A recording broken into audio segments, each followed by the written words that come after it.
Venezuela thought their submarine fleet could slip past American surveillance and threaten U.S. naval dominance in the Caribbean. For months, Caracas celebrated their newly refurbished attack submarines. Russian-made Kilos that promised to turn the waters off their coast into a no-go zone for American warships. Maduro stood on the deck of one, cameras flashing, declaring that Venezuela now had the teeth to bite back against Yankee imperialism. 3 submarines, each one silent, each one deadly, each one supposedly invisible beneath the waves. But then something happened that made Venezuela's admirals realize they had made a catastrophic miscalculation. 3 Venezuelan subs surfaced simultaneously near a U.S. destroyer, not by choice, but because they had no other option. What the U.S. Navy did in those next 60 seconds didn't just end the confrontation. It sent a message that echoed through every hostile naval command on the planet. This is what happens when you test American sea power. Let's dive into the moment Venezuela learned that owning submarines and operating them against the U.S. Navy are 2 very different things. Venezuela's submarine program was always more about ego than capability. The country purchased 4 Kilo-class submarines from Russia and Italy in the 1970s, diesel-electric boats designed for coastal defense. For decades, they rusted at the dock, victims of economic collapse, corruption, and a complete lack of maintenance. Spare parts were sold on the black market. Trained crews defected or retired. By 2010, only 1 submarine was even marginally operational, and it could not dive deeper than 50 meters without leaking. But Hugo Chavez had a vision. He wanted a navy that could challenge American hegemony, a fleet that would make Washington think twice before sailing into Venezuelan waters. So he threw money at the problem. Money from Russia, money from Iran, and money from China. Technicians flew in from St. Petersburg. New torpedo systems arrived in crates marked agricultural equipment. By 2018, Venezuela claimed it had 3 fully operational submarines ready for combat. The truth was messier. The submarines could dive, they could move, but their sonar was outdated. Their batteries were temperamental, and their crews were undertrained. Venezuelan naval officers knew this, but they kept quiet. You don't tell Maduro that his prized submarine fleet is a liability, not if you value your career or your freedom. So the submarines went on patrols, short ones, close to shore, always with a support ship nearby just in case. And for a while, that was enough. Venezuela could claim it had a credible underwater deterrent, even if the reality was far less impressive. Then in early 2025, Maduro decided to make a statement. 3 submarines would conduct a joint patrol near the U.S. destroyer, USS Arleigh Burke, which was operating in international waters off the Venezuelan coast as part of a counter-narcotics mission. The goal was simple: show the Americans that Venezuela's waters were watched, that their submarines were a force to be reckoned with, that Caracas would not be bullied. The 3 Kilo-class boats slipped beneath the surface on a Tuesday morning. The plan called for them to shadow the Arleigh Burke from a distance, track its movements, and surface together 20 kilometers away as a show of strength. State media was ready. Cameras were positioned on support vessels. Maduro himself was waiting for the footage that would dominate the news cycle.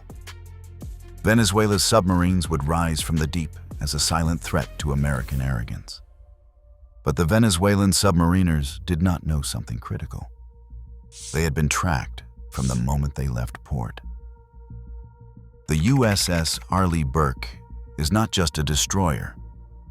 It is a floating sensor platform, equipped with the most advanced anti-submarine warfare systems on the planet. The ANSQ Q-89 sonar suite, the SQR-19 towed array, the SQS-53 hull-mounted sonar. Together, These systems can detect a submarine's acoustic signature from over 100 kilometers away, even in noisy coastal waters. The moment the first Venezuelan Kilo submerged, the Arleigh Burke's sonar operators had it on screen. A faint contact, diesel engines running, propellers turning at low speed. Within minutes, the second and third submarines were tagged as well.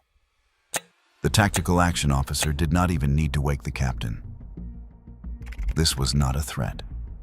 It was a training exercise. The Venezuelan submarines were loud, predictable, and moving in formation like ducks in a pond. For the next 6 hours, the Arleigh Burke tracked all 3 submarines without breaking a sweat. The crew updated the contacts every few minutes, watching as the submarines maneuvered clumsily, trying to stay quiet but failing miserably. One of the Kilo-class submarines had a noisy bearing in its propeller shaft. Another was venting air every 20 minutes, a telltale sign of ballast control problems. The third submarine kept its diesel engine running longer than necessary, bleeding noise into the water like a beacon. The sonar operators joked about it. One petty officer compared it to watching toddlers play hide and seek. You can see their feet sticking out from behind the curtain, but you let them think they are hidden. The Arleigh Burke did not just track the submarines. It recorded everything. Every acoustic signature, every depth change, every course correction. The data would be uploaded to the U.S. Navy's anti-submarine warfare database, cataloged, and used to train future sonar operators on how to identify Venezuelan submarines. Caracas thought they were running a stealth mission. In reality, they were handing the U.S. Navy a masterclass in how not to operate a submarine. Then the Venezuelan plan started to unravel. The 3 submarines were supposed to surface in coordinated fashion, a synchronized display of naval power.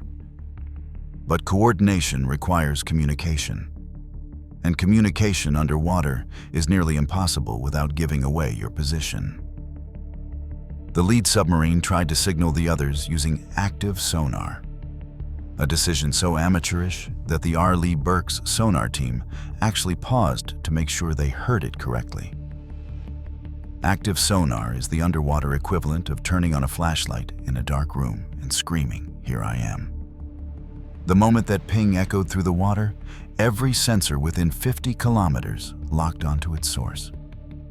The U.S. destroyer knew exactly where all 3 submarines were, what they were doing, and what they were about to do next. The Arleigh Burke's captain, Commander Sarah Mitchell, made a decision. If Venezuela wanted to surface their submarines as a show of force, the United States Navy would respond with a show of overwhelming capability.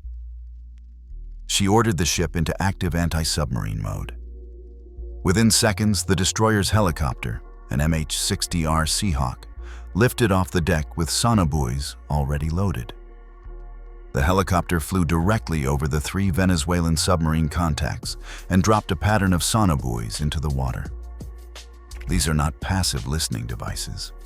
They are active pingers, high-powered sonar emitters that flood the water with sound waves and paint a perfect picture of everything below. The Venezuelan submarines were lit up like Christmas trees on every screen in the region. At the same time, the Arleigh Burke launched 2 Mark 54 lightweight torpedoes. Not at the submarines, that would have been an act of war, but into the water on an intercept course that put them within 500 meters of each Venezuelan contact. The torpedoes were set to active search mode, their onboard sonar screaming through the water, locking onto each submarine and tracking them with terrifying precision. The message was unmistakable. "We see you. We have been watching you the whole time. And if this were a real fight, you would already be dead." The Venezuelan submarine commanders heard the torpedoes, the high-pitched whine of active sonar, the unmistakable sound of a weapon in the water. Panic set in. Training, what little there was, went out the window. All 3 submarines immediately began emergency surface procedures, blowing ballast, angling their dive planes, rocketing toward the surface in a desperate attempt to signal surrender. They breached within seconds of each other. 3 Kilo-class submarines breaking the surface in a chaotic cluster, water streaming off their hulls, hatches flying open as crews scrambled onto the decks with their hands visible. It was not a coordinated show of strength. It was a panicked retreat, and every second of it was recorded. The helicopter's camera captured the whole thing in high definition. The USS Arleigh Burke's deck cameras got wide-angle shots. Even a passing P-8 Poseidon maritime patrol aircraft that happened to be in the area grabbed footage from altitude. The Venezuelan support ships, the ones that were supposed to be filming a propaganda victory, could only watch in horror as their submarine fleet surrendered to a single American destroyer without a shot being fired. Commander Mitchell's response was clinical. She ordered the helicopter to make a low pass over each surfaced submarine submarine, close enough that the rotor wash rocked the boats, and the crews had to hold on to avoid being blown off the decks. The Arleigh Burke maneuvered within 1,000 meters, close enough to make every Venezuelan sailor feel the weight of American firepower. The destroyer's 5-inch gun trained on the lead submarine, not as a threat, but as a reminder. Then, as quickly as it began, it was over. The torpedoes were recalled. The helicopter returned to the deck. The Arleigh Burke resumed its patrol as if nothing had happened. The Venezuelan submarines, humiliated and exposed, slunk back toward port, escorted by their support ships. The entire confrontation lasted less than 10 minutes, but the consequences would last for years. Within hours, the footage was classified, but not before key frames were leaked to intelligence partners. NATO navies reviewed the tapes. Allied commanders studied the tactics. The Venezuelan submarine force, which Maduro had touted as a credible threat, was now a punchline. Naval analysts from London to Tokyo watched as 3 supposedly stealthy submarines were forced to surface by a single destroyer, using nothing but sensors and psychology. The lesson was clear. Modern anti-submarine warfare isn't about torpedoes and depth charges anymore. It's about information dominance. The side that sees first, tracks better, and acts faster wins before the fight even starts. Back in Caracas, the fallout was immediate. The admiral in charge of the submarine fleet was fired. The sub-commanders were relieved of duty. State media tried to spin the incident as a routine training exercise, but nobody bought it. Leaked reports from Venezuelan naval sources told the real story. The subs had been completely outmatched. Their sonar couldn't detect the Arleigh Burke. Their crews panicked under pressure, and their entire operational plan fell apart the moment the U.S. Navy decided to respond. Maduro ordered an investigation, which predictably found scapegoats, but no solutions. You can't fix a broken submarine fleet with purges and propaganda. Meanwhile, the U.S. Navy quietly updated its threat assessment. Venezuelan submarines were downgraded from potential adversary to negligible concern. Future patrols in the Caribbean would not even bother tracking them unless they did something truly stupid. The Arleigh Burke's crew received commendations, though the details of the encounter remained classified. And the data collected during those 10 minutes, the acoustic signatures, the sonar profiles, the behavioral patterns, all of it was fed into the Navy's AI-driven anti-submarine warfare systems, making every American destroyer and submarine just a little bit better at hunting underwater threats. The broader message resonated far beyond Venezuela. Hostile navies watching from Beijing, Moscow, and Tehran saw what happened when a second-rate submarine force tried to challenge American sea power. It did not matter how many submarines you had. It did not matter how quiet you thought they were. If the U.S. Navy wanted to find you, they would. And when they did, you had 2 choices: surface and surrender, or get sunk.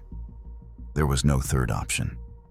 The incident proved that American dominance underwater is not just about having better submarines.